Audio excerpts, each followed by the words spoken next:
Are you a deviant? You know, like those of us who binge watch serial killer programs, laugh at the stupid shit people do, and revel in anything adult? Well, you found your people. Join us as we crack open the door to the padded cell and release the insanely stupid, the weirdly wonderful, and those who choose to live outside societal norms. We'll delve into the strange, the macabre, the sexy, and the outrageous. So, if you're a deviant, then you have your place with us in the padded cell. Good morning and welcome to episode 85 of the Padded Cell podcast. It's Monday morning. We're all a little bit fucked after the weekend, aren't we? Yeah. So, if you've been living in a tree or you haven't been reading me posts and me videos and everything that I've been putting out there, it was our live stage event on Saturday night, wasn't it? It was so good. Yeah, it was boss. We're just all knackered. Obviously, the studio guys were there. Obviously, we were there. It was a sellout. And it was just go, go, go, wasn't it, from the moment we opened the doors. We opened our doors at 5. We closed the doors at 5 p.m. Closed the doors at 1 a.m. And we were just, I don't even think I could speak. By the end of it, I was that tired and talked out and everything. But wow, what a night. It was such a good night. We we had 4 scenes before the show. That wasn't us. Yeah. There's some of our team members, wasn't it? Other dominants and stuff. And they did rope, electrics, wax, and impact. Yeah. So everybody could go around and see them. And then everybody parley in then into the main room where we were. And it was a 2-hour show, non-stop, go, go, go, wasn't it? It was, yeah. Oh, the 2 hours just went like that. I think it was an hour and a half with our last one. And I mean, that went quick. Yeah. And we had some really interesting stories. And we had games that the audience were participating in. They were really, really good. Yeah. And then we had a little bit of a break. You did a drowning scene with Mrs. G. Did, yeah. Now, drowning scene sounds like really, why would you do that? But you know that what? We were talking about it before. When you were dunking her in the bucket, she came up like, but then looked up at you with such love and admiration. Yeah, it's mad. It's just the connection that you guys have got when you're seeing it. It's something else. And she just looks up at you and I'm like, she really, really loves you. Even when you're dunking her head in a bucket and her mascara's running down her face and her tits hanging out in front of a crowd of people. And she just looks up at you and she's just like, it's mad though. It was just amazing. Because obviously every time we do a scene now, we tend to gather a bit of a crowd. Yeah. But it's like when we're doing the scene, it's just us. Yeah. Like, that's how I feel anyway. Kind of forget. Like when we done that at Drastiche, I had the gas mask on with the hood underneath. Yeah. That's dark Drastiche anyway, with some strobes in it. And I couldn't really see much anyway. But there was one point where the strobes like proper lit up and I looked up at the crowd because I thought that might fucking get him someone's head if I just eyeball them from up here while I had acted in the bucket. And I was like, fuck me, there's a lot of people in here. Yeah. You just zone out, don't you? Yeah. But that's the point though. When you're doing it, 22 people on Facebook. When you're doing a scene in front of a crowd like that, you've got to be really careful that you don't showboat. Yeah. It's dangerous to play up to the crowd. Oh, there is, when you can feel the energy in the room and you think, they want more, it's really, really easy to forget the person in front of you and to zone out from that crowd. Feeding off that energy sometimes can push you into doing something maybe you shouldn't or too soon. Yeah. I've seen other people doing that. So zoning out is the safest thing that you can do, really, because the most important person in the room is the person that you're hitting or drowning or whatever, not the crowd that are watching. Yeah. And you could really see that connection between you, that you were just concentrating on each other. Yeah. It was really, really nice. I'm really happy with that. Nice. I'm glad it does come across that way. Yeah. It was intense. I mean, considering I've seen a lot of scenes over the years. Yeah. I've seen water scenes, but not many like dunkings like that. But I've seen lots of intimate, intense, edgy scenes. Yeah. And so for me to still look at something and be completely drawn in, the music was good. Yeah, the music class, the music really, really helped. And I was just like, at one point I was like, I wasn't breathing. You had it underwater, and honest to God, mate, with that safe signal, the tap, I was watching her hand. Loads of people were, I was watching her hand, and I don't think I was breathing. I was like, Is she moving her finger a little bit there? Yeah. Get it out. Really funny. Well, it wasn't funny. It was intense. No, but for me, I was like, yeah. You know, so you had me on the edge of my seat. But no, that's how involved I was, because like I've always like in my head been like, I'd love Vic to watch one of our scenes, and I completely forgot you were there. Yeah. So you do get wrapped up in what you're doing, don't you? It was really, really, really, really good. Like I said, the music helped as well. Yeah. And then we had like a quick dry up because there was water everywhere. Yeah. And then I brought Happy Harry over, didn't I, in his pants. What a spectacle that was. And it was really, really good. And we did it to 80s, 90s rave music. Perfect. Just because I wanted it to be uplifting. Yeah. I didn't want, because it was going to be an hour, I didn't want it to be an hour of like, you know, Evanescence or rock music or something a bit dark. Yeah. I wanted the people that hadn't seen anything like that before to see that it can be fun. Yeah. And Happy Harry was jigging at one point, wasn't he, wiggling his bum and everything. I didn't take it too far because I can ribbon him sometimes, and I thought I'm going to lose some people in the audience if I do that. So we took it as far as I thought I could. Yeah. And it was still really intense. It was, yeah. He was buzzing from the whole thing. But I just thought the music helped people stay with it. Yeah. If you like, you know. Because there was one bit like when you were getting right into the warm up and you started bringing out the heavier vloggers and stuff like that, and your tune came on. Yeah. And he just started fucking wiggling his ass, and you were just like, yeah, like doing it to the music. Like. Yeah, but then everyone just started going, yeah. I was like up and down. It was just brilliant. It was really, really good. As much as it was a great moment for you and everyone watching, it must have been a fucking great moment for him as well. Yeah. Well, we chatted yesterday, you know, and he's just on an absolute high now, and he probably will be for a few days. Well, he said that, didn't he? Yeah. So I'll check in with him again later on, just make sure, because sometimes, you know, unexpectedly you can have that crash. Oh, you can, yeah. I don't know about you yesterday, even though I was knackered, the adrenaline high was just keeping me going. And that's why I couldn't friggin' sleep when I got home after the whole thing. Yeah, I get I had that. like 3 hours sleep. Then we went out for breakfast, didn't we, with some of our OGs, which we is did, really, really nice. That was Thanks nice. everybody for coming. And then I honestly just got home. I wanted to sleep desperately, but I still had loads of things to do, and the adrenaline wouldn't let me. Yeah. It was just like punching me in the guts, like, come on, keep going. So we have actually got some photos, Calvin. Mm-hmm. We haven't got photos of the actual show. Yeah. They are coming. We had a photographer in the background taking some photos behind the scenes. Yeah. But we also had a photo booth set up, and I've just got the photos of us to show everybody, because obviously I don't want to show other people's photos. But we did get some really great photos of us with other people, didn't we? Yeah. We did take some posed photos, but you know, in true patterned self form, there was tits, one, and I'm not going to say his name, but he was bent over and I was simulating fucking him while he was bent over simulating giving you a blowjob. Because of the shadows, you can't see if he actually is or isn't. Yeah. It's like, is this real? And then we were like proper like hugging. Some people were double hugging some people. It was really good. Yeah. So Calvin, if you can just bring up some of the photos, we've got like a piggyback one, and just in any order, it doesn't really matter. Just saving them now. Yeah. And for those people on Facebook, I've actually shared the photos on Facebook this morning, so you're not losing out on the photos that I'm sharing to people on YouTube now. Just jump onto our page and you'll see the photos there. And just another quick note, obviously the lads were there from the podcast studio. They've never seen us do what we do. They've always heard about it. Yeah. But you got the chance to see, didn't you? Yeah. So there's a piggyback photo. Honestly, it was amazing. And I sent it before the podcast, but like I've never seen anything like that before. Yeah. I was so taken aback by how genuinely it was like a beautiful performance from both of you. Yeah. And I really sort of, I was so in the moment with you watching it that it shocked me. Yeah. It's and that's nice to hear as well. It is nice to hear, you know, because I mean we do it quite a lot. Yeah. So and we don't do it a lot to people that have never seen it before. That's the thing. I think with Calvin and Jacob, because they've heard us talk about it so much. Yeah. And the connection and the hormones and how all that works and how it can be a performance and that you're caring, you're still caring for that person.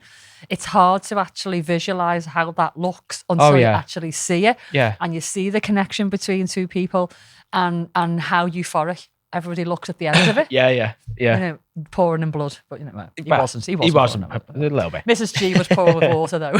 She was. Yeah. So was I. Yeah.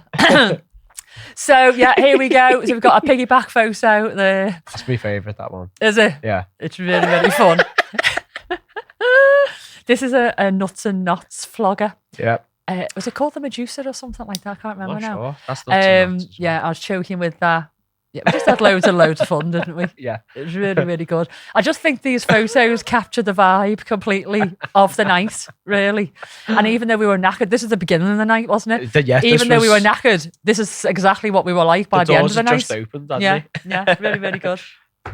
So thank you everybody who joined us for the show. Yeah, thank you. Thank you to the guys at the studio for everything they did on the night. It was really hard work for you guys, but you pulled a doozy. You really, really did. It was brilliant. Yeah. Appreciate it. And for everybody that joined us online on the night live, and if you didn't join us live on the night, you can catch the show on Patreon. So if you're not on Patreon, patreon.com/Padcell podcast, you can see the full show on there. Just sign up for the month and you'll see all of our back stuff and the live show as well. So yeah, still coming down from it all, really. Yeah. It's been mental. Yeah. Right. So for everybody who are watching on YouTube, sorry, Facey, you're not involved. If you want to be, you need to go over to YouTube, and that's Patreon as well. We're going to switch you off in a minute as well. But we're going to do a quick t-shirt competition. I haven't asked you to do a question. Okay. I've done it myself, only because I forgot to ask you.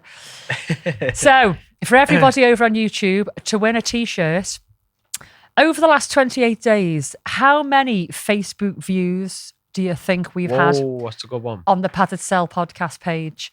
And I need it to the nearest 100,000. Okay. Nearest 100,000. Yeah. So those over on YouTube, the nearest 100,000. How many Facebook views do you think we've had in the last 28 days? So the nearest will get the t-shirt. Okay. Right, you've got something in your hand there. You wanting to show it?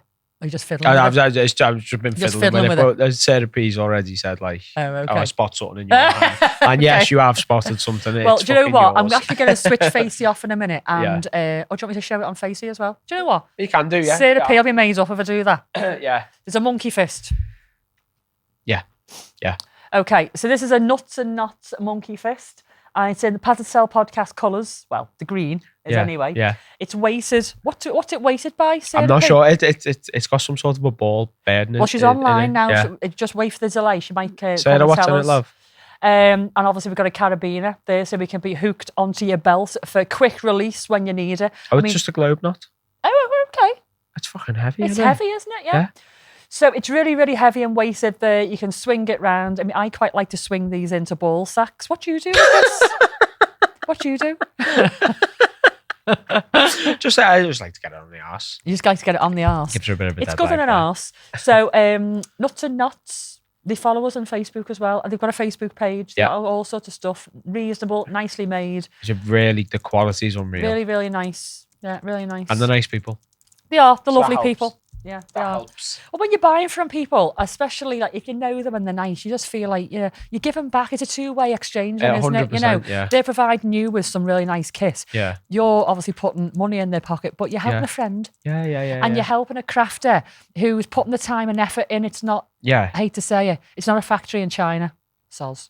Because a lot of these things are, we've seen them actually making these things. Oh, she's just said it's carbon steel. Carbon steel on the inside? Yeah. It is. It's a carbon steel thing on the end of the nut, and I whack them into ball sacks.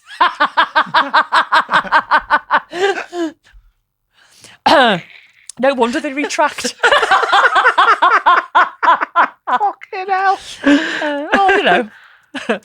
It's heavy, but oh my God. They like it. Okay, so has anybody come back on the t-shirt competition? Yes. We've had loads. Okay. Yeah. So I'm going to cut Facey off and I'm going to talk about something very briefly called Shrek the Sheep. If Calvin wants to just get the photos up ready for when I'm going to talk about it. Do you want to tell me how much the number is so I can try and find the winner? Yeah. Okay, so it... Fucking out. Okay. Ooh. So I'm going to say goodbye to everybody over on Facebook. I'll have loads of hellos and stuff. Will we be doing another event? Jacqueline, yes, on the 15th of November. It's already booked in and the tickets are going to go live soon. Not quite yet, just because I haven't got my shit together. My head's fallen off over the weekend. But the tickets will go live soon. No one's. So, yes. You have a shop where this can be purchased. Do you mean the nut thing? I don't know whether they were talking about that, but nuts and knots, if it's that you're talking about. We've got some lovely comments. Right, we're going to go. I'm going to switch you off. Head over to Patreon if you want to carry on. If not, I'll catch you on Facebook later on. Thanks for joining us.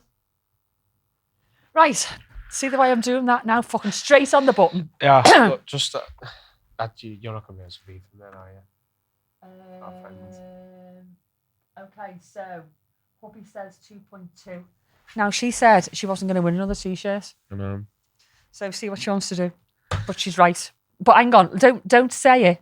Yeah. Did I just said that? Yeah. Did I just say it? Oh. Yeah. I'm just giving it away then. Fuck. Okay. So the answer was 2.2 million. Yeah. Well, it's actually 2.213 million. Fucking but to the nearest 100,000. That's insane. In the last 28 days, 2.2 million views. Fucking hell. Yeah. It's all them freaky, deviant people out there. Oh my God, burpee. Yeah, Hubby won. So he said it, didn't he? Okay, well, he gets a t-shirt then. Yeah. Mr. Nuts. Yeah, so let us know once again what you want to do about that. I'm sure she'll probably contact you on there, to be honest with you. Because she said she didn't want to win any more t-shirts because she feels greedy. She's had quite a lot. So we'll see about that. Right, in 2004. I was alive then. You were alive. In 2004, a sheep was found. You're looking at me like, why the fuck are you talking about a sheep? Yeah. It's dead good. Okay. Don't show it yet. Okay, so a sheep was found. It had been lost in the wilderness, hiding in caves in the mountains for 6 years. Oh. This was a merino wool sheep. Do you know about merino wool? No. Merino wool is a really nice, delicate type of wool. I used to have like merino, very expensive. Yeah, I used to have merino wool tights and jumpers and everything. Yeah. Yeah. This is a merino wool sheep. They're bred famously for this super fine wool. And this little fucker went missing. And the farmer couldn't find her. Anyway, he'd been hiding in caves, outcroppings. They said the rugged mountain terrain, skillfully evading capture. It reminds me of that pig that went running off from the abattoir years ago. Do you remember? Do you remember that? No. They couldn't catch a pig. Anyway, it was found in 2004, and it was basically a giant living cloud. So Calvin, do you want to bring up the sheep, because he hadn't been sheared for 6 years? So for those who aren't watching, this sheep is like massive. Yeah. It's massive. You can just about see its face for all the wool. Dog. Oh. Anyway, its fleece alone weighed a jaw-dropping 60 pounds, and that's 5 times the weight of an average merino sheep. After a year of growing its fleece. Yeah. No way. So, in other words, it was carrying around enough wool to make suits for 20 men. Wool suits. Yeah. Now, there's another picture there, Calvin, of the fleece after it had been shaved off. No. Look at it. It's about 10, 15 inches deep. Look, there's a little sheep in the middle of it. It looks like a fence at the National. It does. It does. So they sheared the fleece off live on air on a TV program. Yeah. And millions of people tuned in to see it getting sheared. Yeah. That's mental. It says that normally it only takes, if you're seeing them shearing the sheep dead quick, it takes minutes to do a full sheep. It took them over 20 minutes to shear this little motherfucker because it was so thick. And then they auctioned off the fleece to charity. Oh, that's good. Yeah. And then obviously it was fine, and then they just got shaved every year as normal. Yeah. But it's really tiny. I think because of the size of it, I don't think it was eaten properly. Of course, yeah. Because obviously all that fleece was getting in the way of it, So it probably would have had to have eaten plants coming off the side of the mountain that it could get to rather than grass, because it looked quite skinny there, doesn't it? Yeah. So Shrek the sheep, there you go. And that was on this day, by the way, 28th of April in 2004. That was the day that he was actually sheared live on telly. Yeah. Bless. Yeah. Right, swiftly moving on.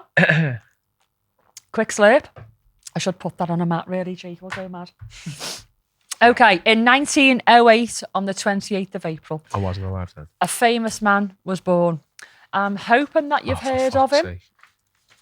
I'm hoping that you have. What are you betting, Calvin? Have I heard of him, yes or no? There's been a film made. Oh. So, I mean, I'm not going to talk about him too much specifically. I'm just wondering if you know about him. Oscar Schindler. Like Schindler's List? Yeah. Yes. Hey! Fucking hell! I'm going home. 85 episodes! I know someone. Okay. Did you know enough to tell me anything about him? No, only a funny joke that I'm the only person who's ever found this funny. We got into a really lift be joking once. about the Holocaust and Schindler? We got into a lift once, and the lift was made by a company called Schindler. Schindler, I've seen that. Yeah. And I nudged Mrs. G. We were going for like a baby appointment or whatever. I looked at the sign. She went, "What?" I went, "Schindler's Lift." She didn't get it. Schindler's Lift. She didn't get it. No, I thought it was funny. It's always stayed. I think it's funny. Thank you, Cal. I mean, it's funny to anybody who hasn't had much sleep on a Monday morning, really, isn't it? Yeah. Okay, so Oscar Schindler, just going over it very, very, very briefly. He was born in the Czech Republic, and he was a businessman, maybe seen as an opportunist in World War II. Obviously, at the break of war, there were camps developed. There was people put into what you'd call slave labour now, really. Yeah. And he had a munitions factory, which at first he was actually using to financially gain from the war. It's selling to, yeah.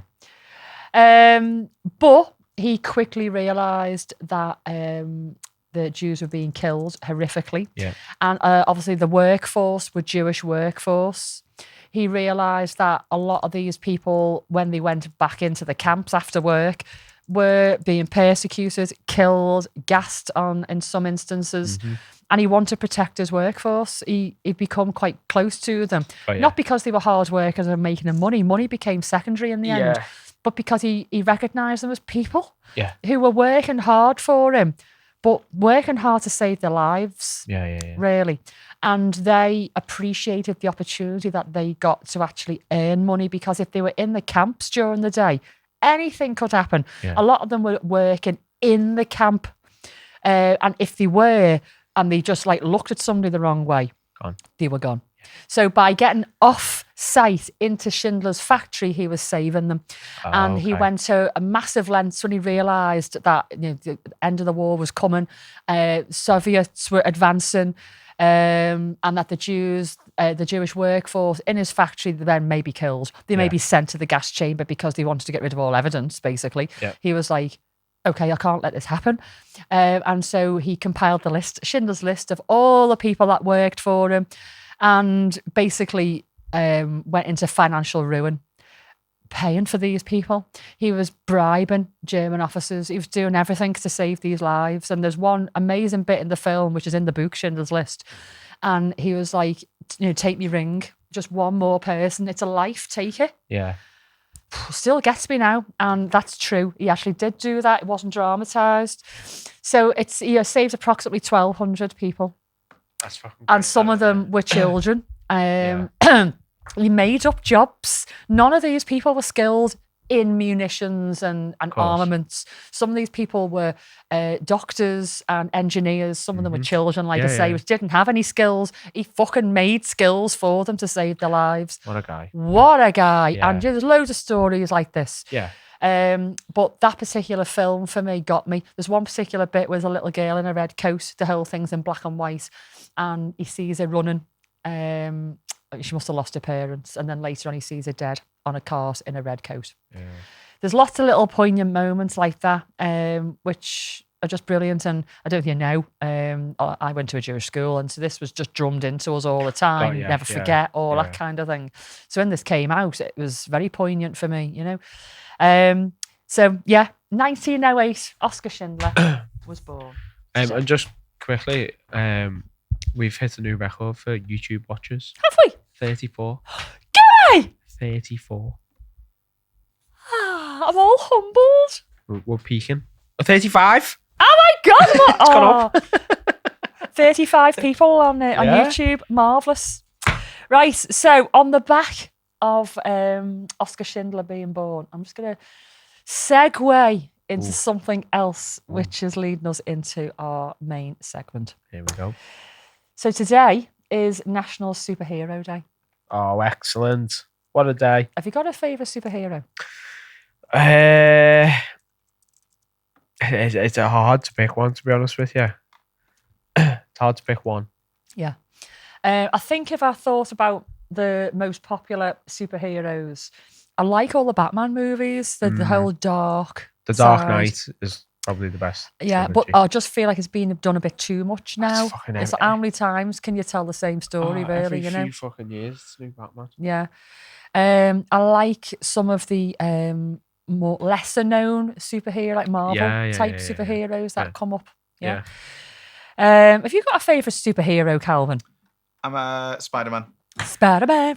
Batman are the only superhero films that I like. Yeah. But Spider-Man's always been the only one. Jim's a big Spidey fan. I love Spidey. Love him. Iron Man's up there. Yeah, I quite like Iron Man. Well, anyway, I am going to talk about a couple of people who are superheroes in their own right. Oh, okay. But they don't wear a cape. Yes. Here we go. I like this. And it's linked to what I've just said about Oscar Schindler. Oh, okay. Now, some people would have heard about these two people that I'm going to talk about. I'm going to talk, hopefully I've got enough time, one either side the dangly bit. And there'll be people out there who know both of these names, but I'm going to tell the story in my own little way, my own little inimitable way.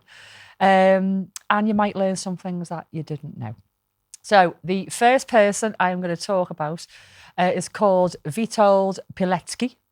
Okay. The Polish guy. And I've entitled this The Man Who Volunteered for Hell. This is quite literally what he did.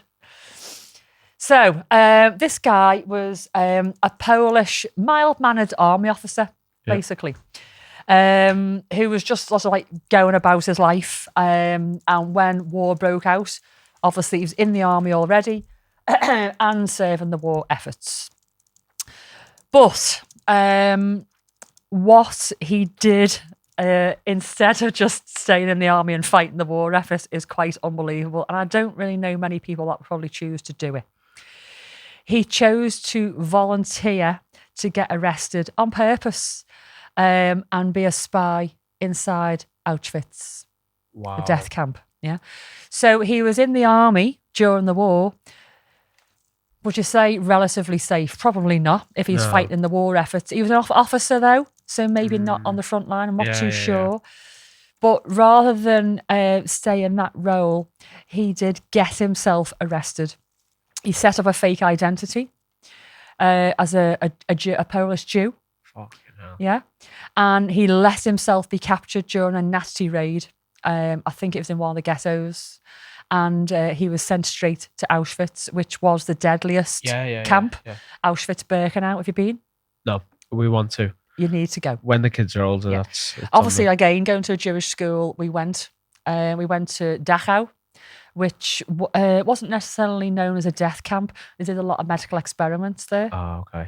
But Auschwitz-Birkenau, two camps, well, actually a few camps. Auschwitz 1 and 2 were the main gas chamber camps. And that's where he went. I mean, you don't know when you get there which way you're going to go, left or right. Yeah. And sometimes it was done indiscriminately. Yeah. And in some instances, it was like, you look healthy, you can go that way. You don't look healthy, you go to the gas chamber. If you're an old person, if you're disabled, if you're a woman, if you're a child, you go to the gas chamber. If you're a healthy man or woman of a certain age, you go the other way. Thankfully, he went the other way and he didn't go to the gas chamber. But he could have. Yeah.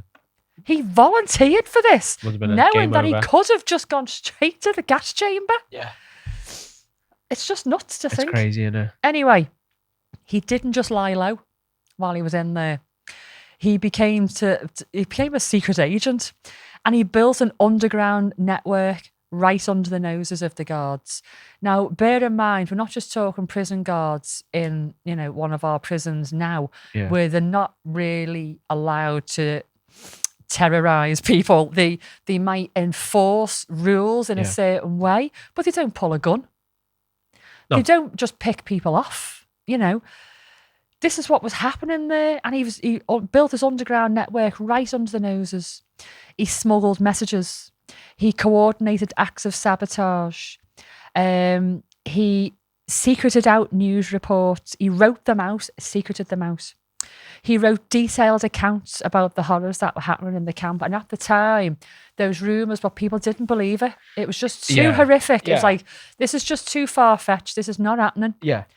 But he was actually writing first-hand accounts of what was going on. And he had these smuggled out to the Polish resistance and eventually the Allies. No way. So keep in mind that he was doing this in a place that he could be shot for looking at something the wrong way. Yeah. And somehow he managed to do this for 3 years. No way. He survived a death camp for 3 years. And I'd say single-handedly, but he didn't. He had other people helping him get things out. But he was the instigator. He instigated all of this. And he pulls it off. One of the most dangerous undercover missions you could ever think about for 3 years. Anyway, how did he get out? In 1943, after realising his messages weren't getting the response he'd hoped for, remember, a lot of the world still weren't quite getting the message. Yeah, maybe locally in Poland, but it wasn't getting out to the Allies over in America properly. He decided it was time to make an exit, to make an escape, and actually tell the story himself. Yeah. So with a small group of other prisoners, he staged a daring escape. They knocked out a guard, cut down the phone lines, stole uniforms and walked right out, just like a movie. No way. Yeah. Obviously, the stakes were very high. He was very brave doing this. After escaping, he didn't just go and lead a quiet life. He went right back to fighting. During the Warsaw Uprising in 1944, he made sure that all of his accounts, his first-hand accounts, got to all the people that they needed to get to, and he carried on fighting. So he basically fought to the very, very bitter end. He never gave up. But unfortunately, his story was very bittersweet. And it's for this reason he's become, his name has become synonymous with heroism across Poland. So when Poland fell under Soviet control and a new communist regime took over, they weren't very big fans of people like this guy, Pilecki. So this is post-war now, 1947. He was arrested by the communist regime. No way. And he was tortured and was ultimately executed after a show trial. Wow. And it's really hard to hear, but I want this to be a celebration of a man who, against all odds, survived death camps. Yeah. He wasn't happy that his message wasn't getting out there enough, so he escaped. He first-handedly shared this information and then still fought the war, but then was captured, tortured and put to death. But what they didn't bank on was they almost made a martyr out of the guy by doing this. Yeah, I suppose so. He's a hero, and his name is on street names, buildings across Poland. As it should be. As it should be, yeah. And he stood up when it was nearly impossible to do so. Yeah. He is honoured. Schools are named after him and everything. And his legacy is basically outlasted all the tyrants that tried to silence him. It has to be fair, yeah. Yeah. So what do we take away from this? Bravery isn't just about big gestures. Obviously, we talked about superheroes, Superhero Day. Sometimes it's just willingly walking into the face of adversity, into that darkness, that unknown darkness, for the greater good, for people that you don't know, because somebody's got to do it. And this guy was the one to do it. That's amazing, though. What a guy. Yeah. So Witold Pilecki. Is there not a movie about this guy? Yes, there are. Yeah. There's been books, there's been movies, there's been TV series. This is why I said probably a lot of people do know, but his name needs to be heard again, and his face needs to be seen. And here it is. Oh yes, yeah.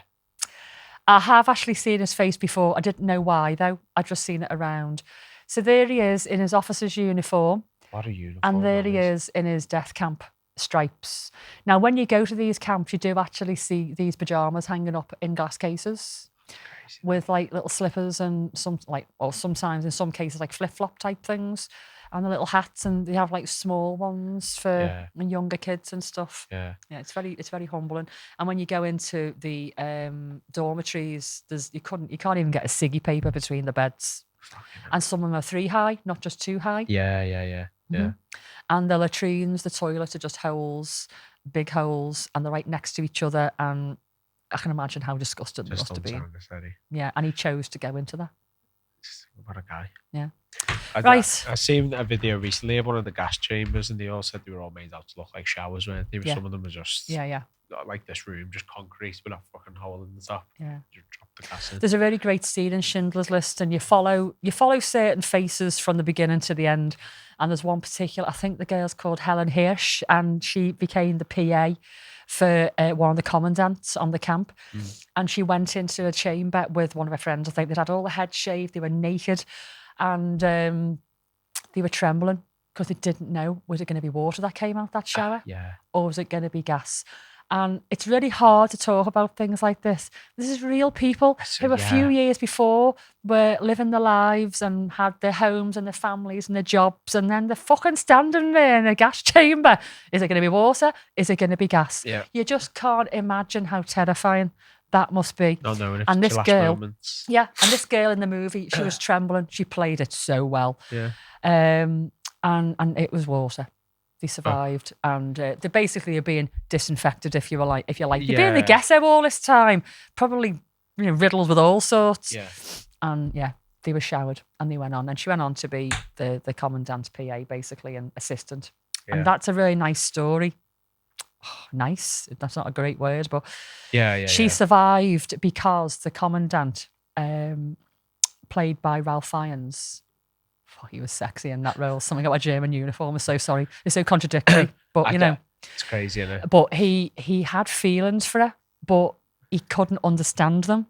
And he beat her because he couldn't understand his feelings for a Jewish woman.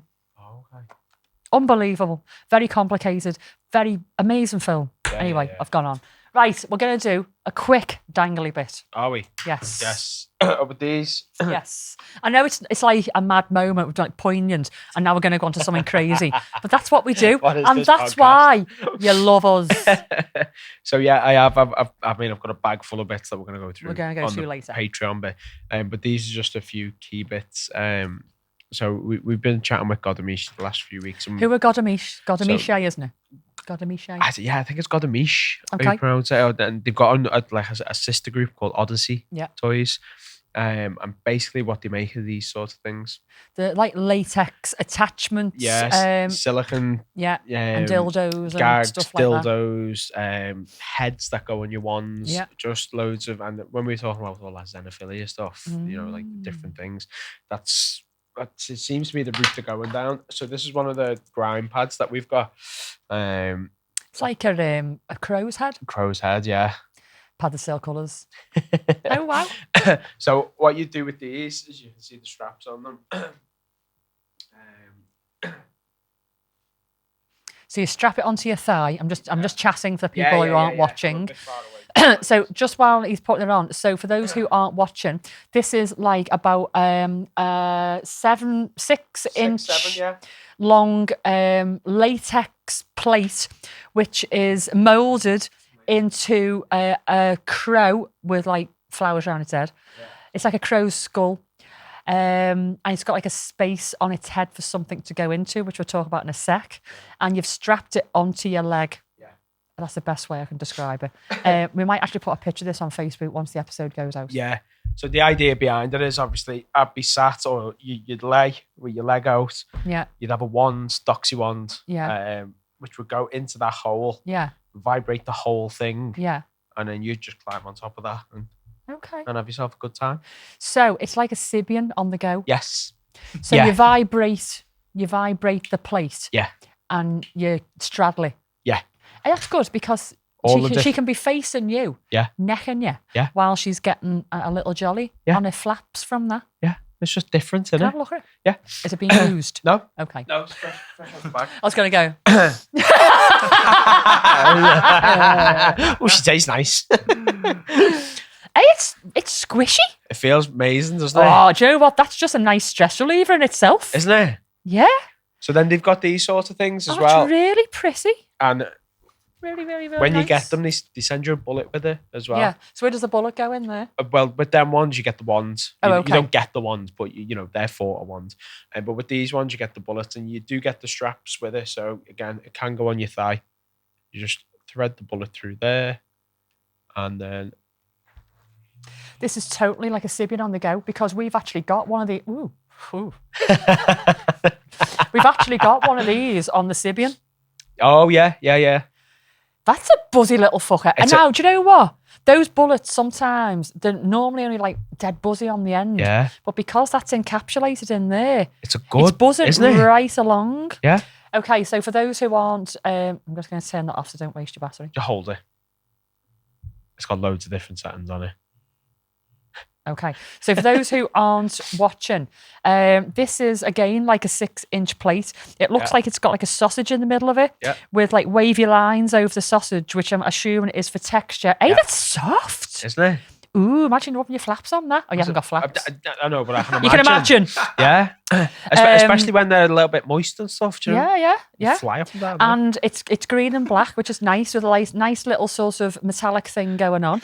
And you insert a bullet into the underside, making the whole thing vibrate.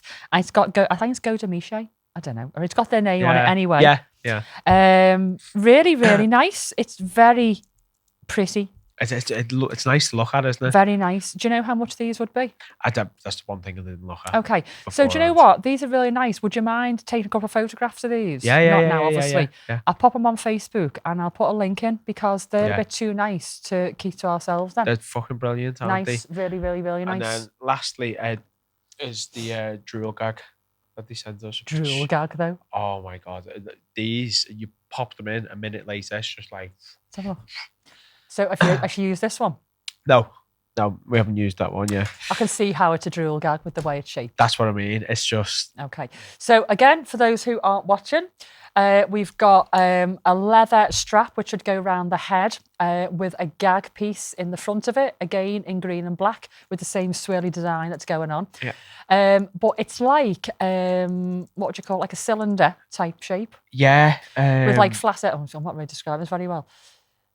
This might be one I have to put on Facebook. Yeah, it's like a spiral. It's like a spiral, isn't it? yeah. So it's not going to fit snug in the mouth, and drool is going to like go down the spirally bits. Yeah, it collects in them. It collects in that, but I can see how that works. Yeah. Because normally it's a ball gag that fits in your mouth. You still drool with that. Yeah. But not so much. I can see you drooling a lot with that.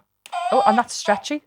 Yeah. Good as well. It's dead nice, dead soft. Yeah. But yeah, that's our favourite. Oh, well. Really nice. Good. Nice. Really good nice stuff. Right, Godemiche or Odyssey. We'll put some photos on Facebook, that crow skull one. Yeah, I'm surprised at how soft it is. I know. There's loads of different designs as well. Do you know what? They'll probably make them for Sibians as well. I think they do, Sibian attachments. Yeah.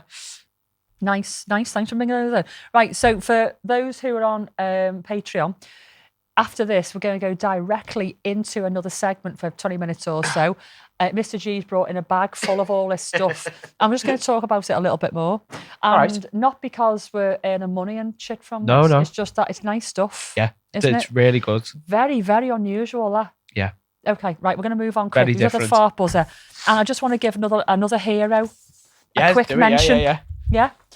Similar vein to what we've just done.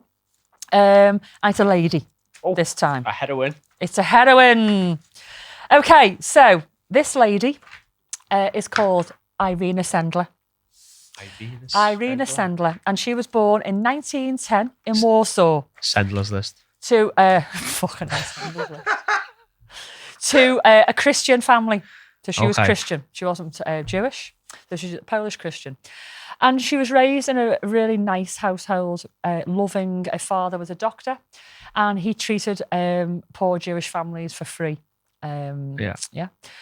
Now, her father died quite young, but before he died, he said to her, And this was sort of his life lesson to her and how he lived his life, hence why he was given free healthcare to Jewish families. He said, if you see someone drowning, you must jump in and try to save them, even if you don't know how to swim. That was his thing, That's right? his philosophy. Yeah. Wow.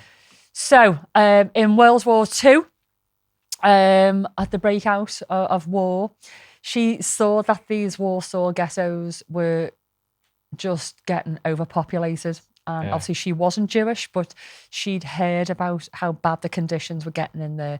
She'd seen that Jewish citizens were being forced out of their homes with a case if they were lucky, and forced into these horrific conditions in the ghettos.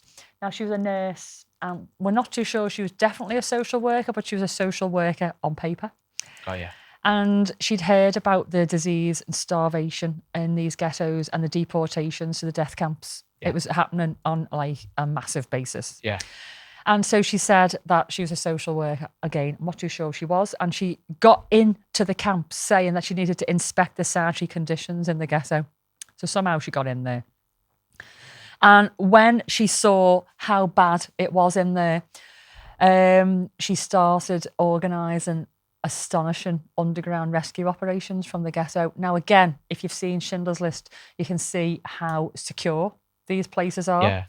They used to go in sometimes and just shoot people if they were getting a bit too busy. Yeah. It's like, we need to lose some people. We're bringing in more, so we've got to kill some people, and just go in and shoot people. Where you go. And there's this one night, I can't remember what it's called, Night of the Blitz or Night of something. Yeah. And they just went in and killed everybody that was left in the ghetto. It was horrific, and she could see this coming. No. And there's a lot of children, and she knew the children would not make it. Yeah. So she was part of a secret network called Gokkun, the Polish Council to Aid Jews. And with the help of a small group of volunteers, she smuggled Jewish children out of the ghetto any way she could. Amazing. Some were carried out in ambulances, some were hidden inside toolboxes.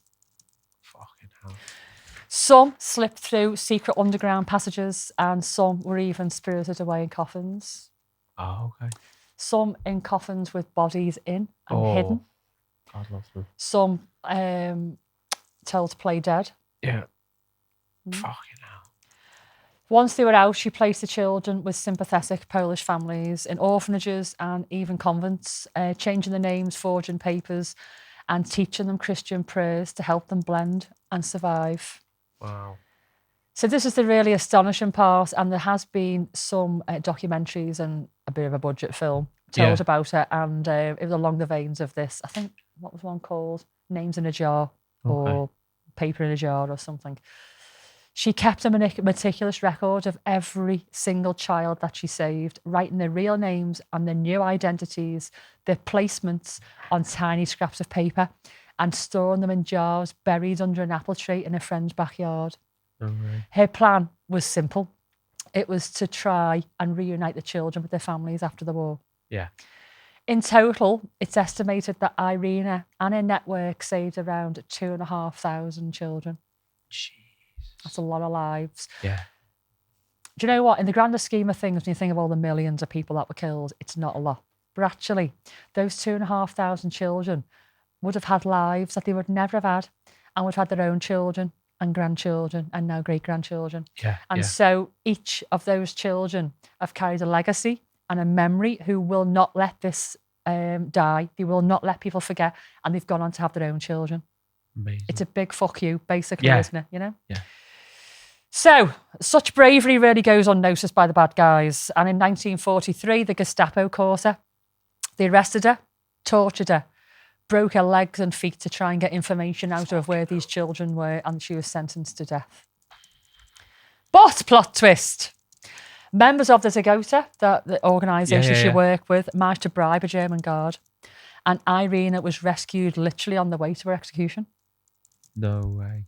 From then on, she lived under a false identity and kept fighting until the very end of the war. She had some gumption, this one. After the war, she dug up the jars and tried to help reunite the children with the surviving family members. But tragically, a lot of the parents had been killed.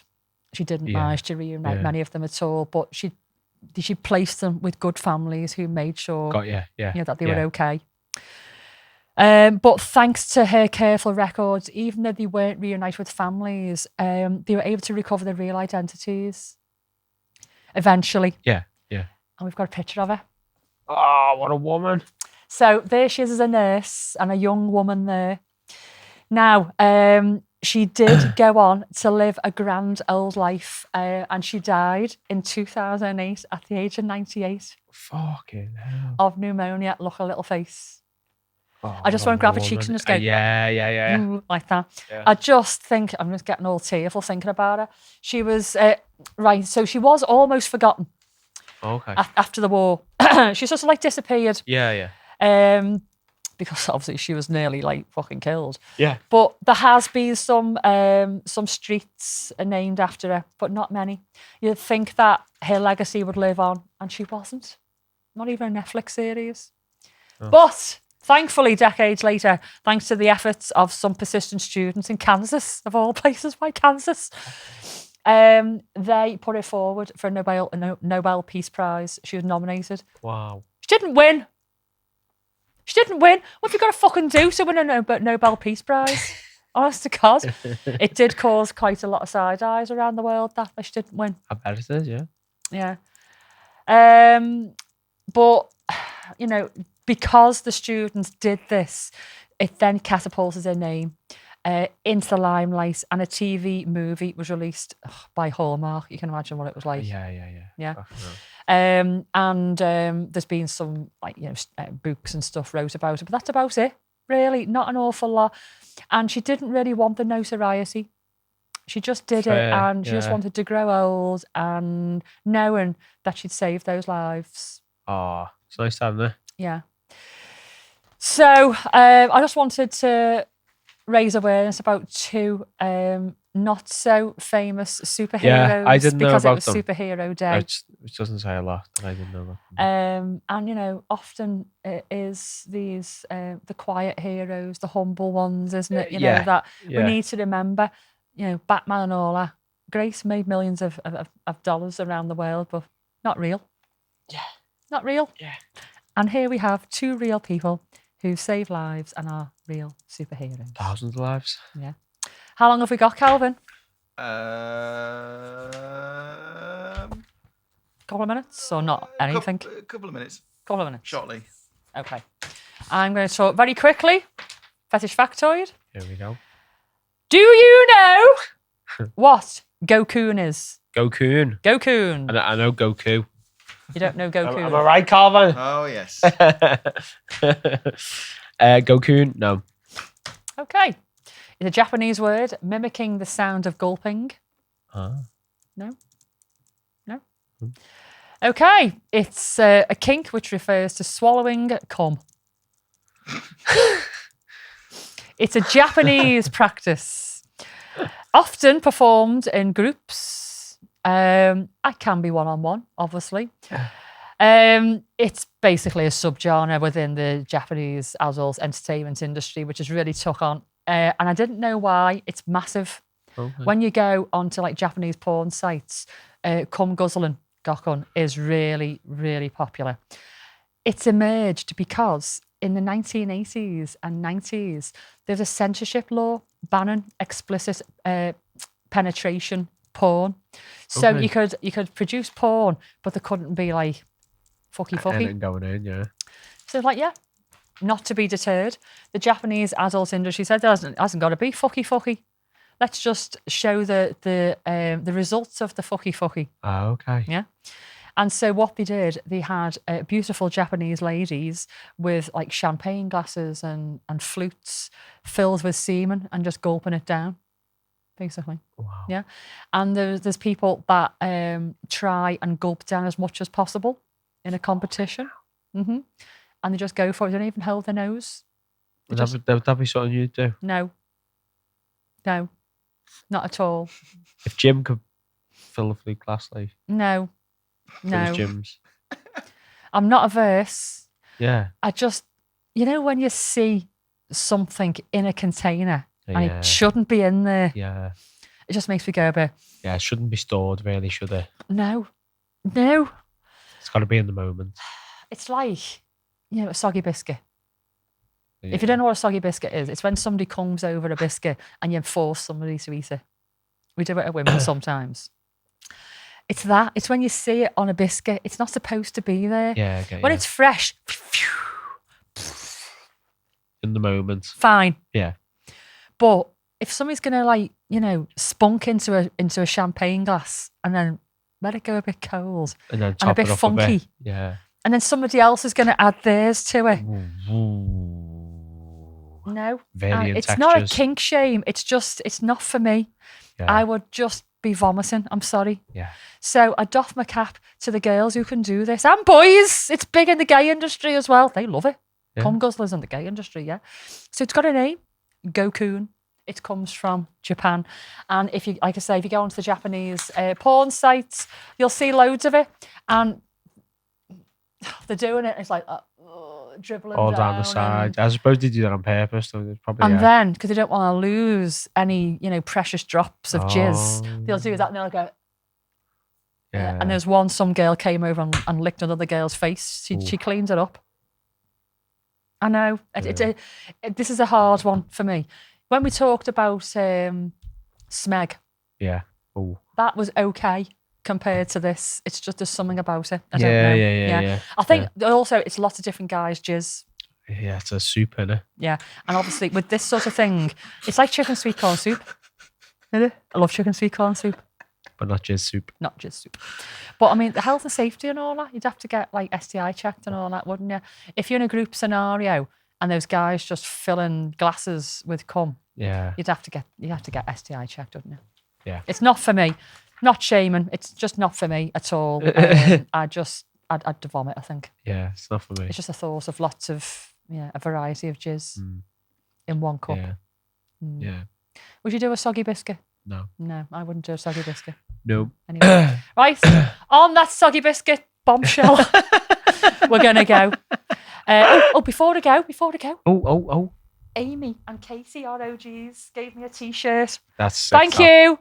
After me talking about the pencil in a cassette. Yeah. So for those who aren't watching, it's a cassette tape with a pencil in it, rewinding it back. It's got 88 on it as well. But it's like Back to the Future style, isn't it? It's Back to the Future style. Yeah, it says Back to the First Song on it. Love it. Love that. Very, very good. Thank you very much. You know what? People gave us loads of different gifts. We got biscuits and all sorts of things, didn't we? Yeah. A bottle of Fireball. Yeah. Got all sorts of different things. Should have brought that great. today. Really? Oh, God, no. So, anyway, right. Soggy biscuit. We're going. Right, yeah. Go on. You binge watch it, put the kettle on. We'll see you in 5. If not, we'll see you next week. And there we have it. Another day made better by listening to the Curators of Chaos. Thanks for dropping by. And if you enjoyed the show, we'd really appreciate you sharing the Love the Paddysell podcast with your friends. Don't forget to give us a follow on our socials, maybe some 5-star reviews, and feel free to send us an email to medic@thepaddysellpodcast.co.uk or even interact with us on Facey, Insta and our other socials because we love chatting to you. Make sure you stop by next week because, as Bowie says, I don't know where I'm going next, but I promise it won't be boring. Catch you soon.